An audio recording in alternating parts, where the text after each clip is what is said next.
Përshëndetje, le të interpretojmë së bashku panoramën e vitit 2026 për shenjën e Virgjëreshës. Fillojmë me muajin janar. Në janar kemi kartën kryesore që është hëna, temperanca, balanca, 7 monedat dhe surrender, dorëzohu. Çfarë nënkuptojnë këto karta për shenjën e Virgjëreshës në muajin janar? Janari me temperancën ju këshillon komunikim të butë dhe kompromis. 7 monedat sugjeron një fazë pritjeje emocionale në marrëdhënien ku jeni ose lidhjet që po lindin. Surrender, dorëzohu, këshillon mos t'i mbani me thonjë skenarët në kokën tuaj, se si duhet të jetë personi tjetër.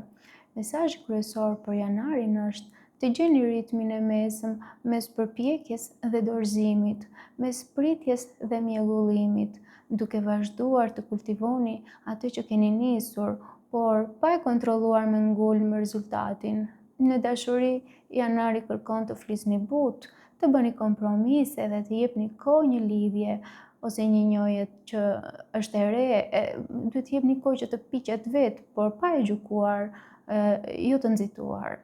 Për sa i përket punës, ruani ritmin e qëndrueshëm dhe vazhdoni aty ku keni investuar prej kohësh, duke bërë pjesën tuaj me durim. Për muajin e shkurtë do të thoja që karta kryesore është 7 kupat, rrota e fatit, faqja e monedhave dhe idejimi. Le të zhbërojmë çfarë na thon këto karta.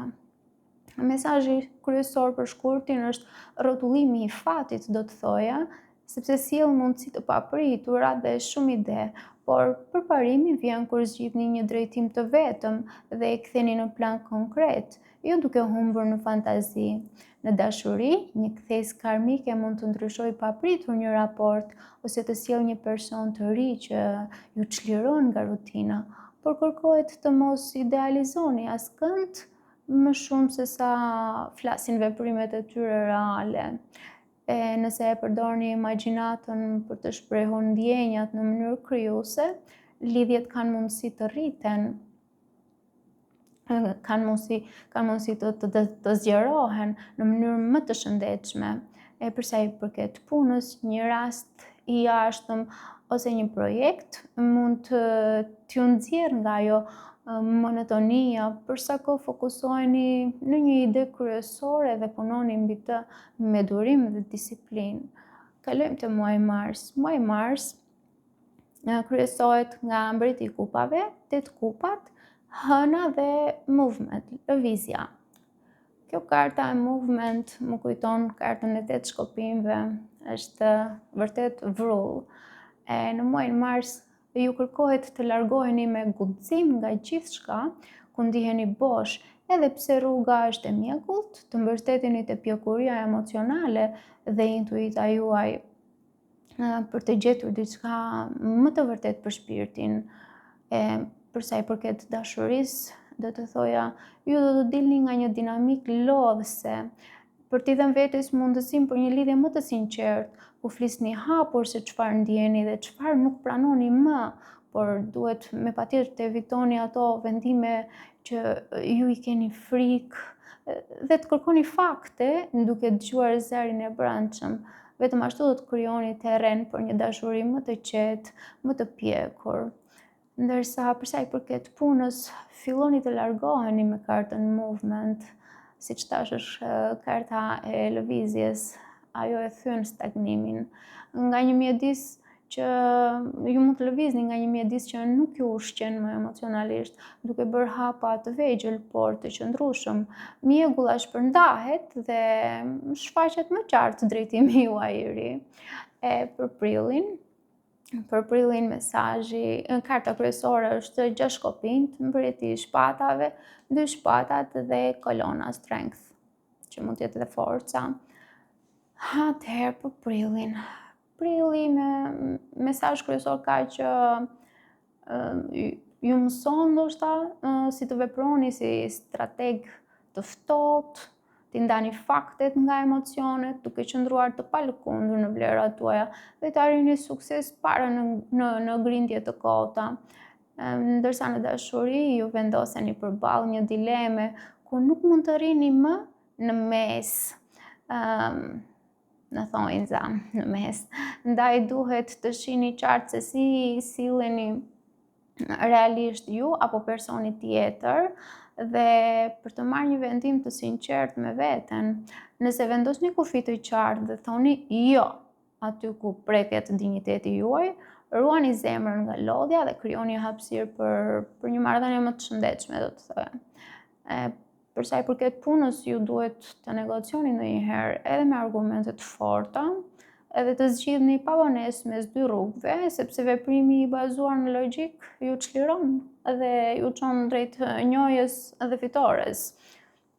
Në muajin maj kemi kartë kryesore 6 monedhat, 8 monedhat, kalorësi i shpatave dhe Magic. Çfarë thot muaji maj për ne? Le ta shohim. Në maj kërkohet të balanconi punën e kujdesshme me energjinë magjike, pra energjia magjike e besimit dhe aftësive tuaja praktike për të marrë rezultate konkrete. Për sa i përket dashurisë, 6 monedhat sugjeron dhënie dhe marrje më të barabartë, ofroni sentimente, kohë dhe vëmendje, por pa harruar të prisni të njëjtën cilësi kthimi nga personi tjetër. Kur bashkoni këtë ekuilibër me kiminë dhe gjestet e vogla të mbushura me magji, me kartën e orakullit Magic, atëherë marrëdhëniet mund të ndihen si një histori e ëmbël ku ju shiheni, vlerësoheni dhe përkëdheleni emocionalisht. Për sa i përket punës, kërkohet përqendrim në mjeshtërimin e zanatit dhe duke reaguar me zgjuarsi ndaj lajmeve dhe mundësive të shpejta me kalorësin e shpatave. Në këtë mënyrë, ju afroheni drejt qëllimit të madh dhe shpërbleni me një rast të artë, do të thoya, që ju hap derën e suksesit. Le të kalojmë te muaji qershor. Kemi mbretëreshën e shkopinjve, drejtësia, 5 kupat dhe dhimbje, pain. Okej. Qershori. Mesazh kryesor për qershorin është që me sa po shoh, ju po shëroni një dhimbje të vjetër, duke parë faktet, duke vendosur kufi, dhe duke u ngritur me dinjitet në rolin tuaj të fuqishëm dhe virtuoz. Në dashuri, ky muaj ju shtyn drejt sqarimeve të sinqerta dhe vendimeve të ndershme. Ju pranoni plagët e shgënjimit dhe zinë emocionale, por pastaj shikoni cilat lidhje ja vlen ende dhe i zgjidhni me standarde më të larta. Sa më shumë riktheheni vetbesimin te vetja juaj dhe pranoni që meritoni marrëdhënie që përputhen me zjarrin dhe intelektin tuaj, aq më lehtë largoheni nga ato raporte ku peshorja ka qenë e padrejtë. Për sa i përket punës, manifestohen vendime ose vlerësime, duke nxjerrë mësim nga çdo zhgënjim profesional dhe duke marrë sërish rolin e leadershipit që i hapni vetë rrugët e reja. Ndërsa në muajin korrik kemi 5 kupat si kartë kryesore, gjykimi, mbreti i shkopinjve dhe bollaku. Le të sqarojmë korrikun tani. Korriku ju bën një zgjim të madh të brendshëm, duke lënë pas dhimbjen dhe fajin, në mënyrë që një kapitull i ri më autentik dhe më i begat të hapet për ju në dashuri dhe në jetë.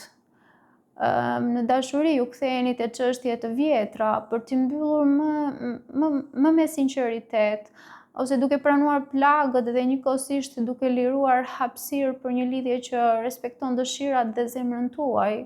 Por 5 kupat, 5 of Cups, tregon ende plagë zemre, por kombinimi me bollakun më sugjeron se duke pranuar fundin e asaj që ishte, hap hapësirë për një dashuri më të shëndetshme që nuk mund të hynte sa kohë ishit kapur pas së shkuarës. Mbreti i shkopinjve sjell në skenë një energji shumë pasionante edhe udhëheqëse gjithashtu. Ky person mund të jetë një person karizmatik që hyn në jetën tuaj, ose jeni ju vetë edhe konvertoheni në këtë person në këtë version që goxha trim duket. Ndërsa në punë kuptoni qartë misionin tuaj duke nxjerrë mësim nga shkënjimet e mëparshme, të cilat do t'ju bëjnë të merrni vendime të guximshme. Kalojmë në muajin gusht. Në muajin gusht kemi faqen e shpatave, faqja e kureshtarit, do të thoja, magjistari, kryepriftëresha dhe balanca. Atëherë në muajin gusht, një ide ose synim mund të marrë formë reale nëse veproni me vetbesim, por edhe me ekuilibër, mes veprimit të shpejtë dhe dëgjimit të intuitës me kryepriftëreshën. Për sa i përket dashurisë, ju rrethoheni nga sinjalet e heshtura, nga përndjekje të lehta me faqen e shpatave, ose me flirte të papritura që ndezin kureshtjen, ndaj është thelbësore të dalloni kush afrohet me sinqeritet dhe kush vetëm për lojra psikologjike. Ruani balancën me kartën e orakullit Balancë mes dëshirës për t'u afruar dhe nevojës për siguri emocionale, duke mos manipuluar apo toleruar lojrat. Në punë, një projekt apo rol ku jeni figurë qendrore mund të marrë hovë, por kërkohet të mos nxitoheni në vendime dhe ta kombinoni karizmën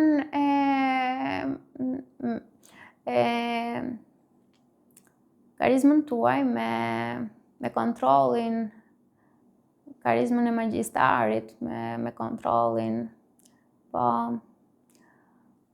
sepse nëse keni një kontroll të qetë dhe intuitiv, si ai i kryepriftëreshës, mund të bëni një lëvizje ose një zgjedhje që mund t'i befasojë të tjerët. Është një lëvizje që është goxha e mençur nga ana juaj. Ndërsa për muajin shtator kemi kaos me 5 shkopinjt, Asi i shkopinjve, 2 shkopinjt dhe fantazma. Muajin shtator, mesazhi kryesor është, do thoja unë, një shkëndijë e re me Asin e shkopinjve që ndizet për ju, por muaji ju teston në mënyrë se si përballeni me konfliktin dhe konkurrencën, duke ju këshilluar të mos evitoni, por të menaxhoni me qartësi. Në dashuri mund të lindë një flirt shumë i zjarrt, ose të rizgjohet pasioni në një lidhje ekzistuese, por ju duhet të shihni nëse ka bazë reale apo është vetëm zjarri i momentit, sepse mund të përballeni me xhelozi pastaj, me keqkuptime apo ato lojrat shfaqem, zhdukem, tip hapa dollapa me ghost. Prandaj ruani dinjitetin tuaj, vendosni kufi të qartë dhe komunikoni hapur, në vend që të ndiqni dikë që nuk ju respekton ose ju vetë mund të zhdukeni kështu në këtë mënyrë në heshtje. Për sa i përket punës, shtatori sjell mundësi të reja që kërkojnë guxim dhe energji, ndërsa konkurrenca dhe përplasjet e ideve mund të shërbejnë si stërvitje për aftësitë tuaja diplomatike. Vazhdojmë muajin tetor. Kemi 10 kupat për mbushje, kemi faqen e kupave 3 shpatat dhe comfort, rehati. Muaji tetor. Muajin tetor gjendeni mes dhimbjes së vjetër dhe lumturisë së re. Por duke pranuar plagën dhe duke lejuar ngushëllimin e njerëzve që keni pranë, mund të vinë gjëra të paimagjinueshme për ju. Në dashuri vjen një mesazh i ëmbël, një kërkim falje ose një fillim i butë, i pafajshëm, e mund t'ju hap sërish zemrën, por ju duhet të ecni ngadalë dhe ta ushqeni lidhjen me sinqeritet, sepse zemra juaj ende mban bagazhet e të së shkuarës. Prandaj sa më shumë të zgjidhni raportet që ju japin atë ndjesinë, si thon disa njerëz që rrisi në shtëpinë tënde, pra atë ndjesinë që jam në shtëpi, aq më shpejt dhimbja do të shndrohet në një intimitet të ri. Për sa i përket punës, tetori favorizon ndjeshmërinë, edhe nëse hasni në një refuzim apo kritik, baza e forte e njerëzve që ju vlerësojnë ju ndihmon ta ktheni përvojën në mësim, jo në pengesë. Tani vazhdojmë të muajin nëntor me magjistarin, perandoreshën dhe kalorësi i kupave dhe paqe, peace. Çfarë flasin këto karta? Në nëntor ju hyni në një muaj të butë dhe të bollshëm, ku qetësia e brendshme dhe aftësitë tuaja bëhen magnet për dashuri, mundësi edhe për paqe, me kartën e orakullit Peace. Po në dashuri ju rrezatoni butësi, ndërsa një figurë shumë romantike mund t'ju afrohet me gjeste të ëmbla dhe ofertë emocionale që ju fton në një histori me gjëra plot. Nëse ruani paqen e brendshme dhe nuk idealizoni askënd, pra në mendjen tuaj mos të thoni, unë e dua kështu, dua të jetë kaq i gjatë, dua të ketë kaq mundësi, dua të ketë këtë makinë, dua të ketë këtë shtëpi. Pra, mos të idealizoni askënd dhe ta pranoni personin tjetër për atë që është, nëse ju vetë jeni të hapur për një njohje, dhe do të keni mundësinë të përjetoni një dashuri më të pjekur dhe të ushqyeshme.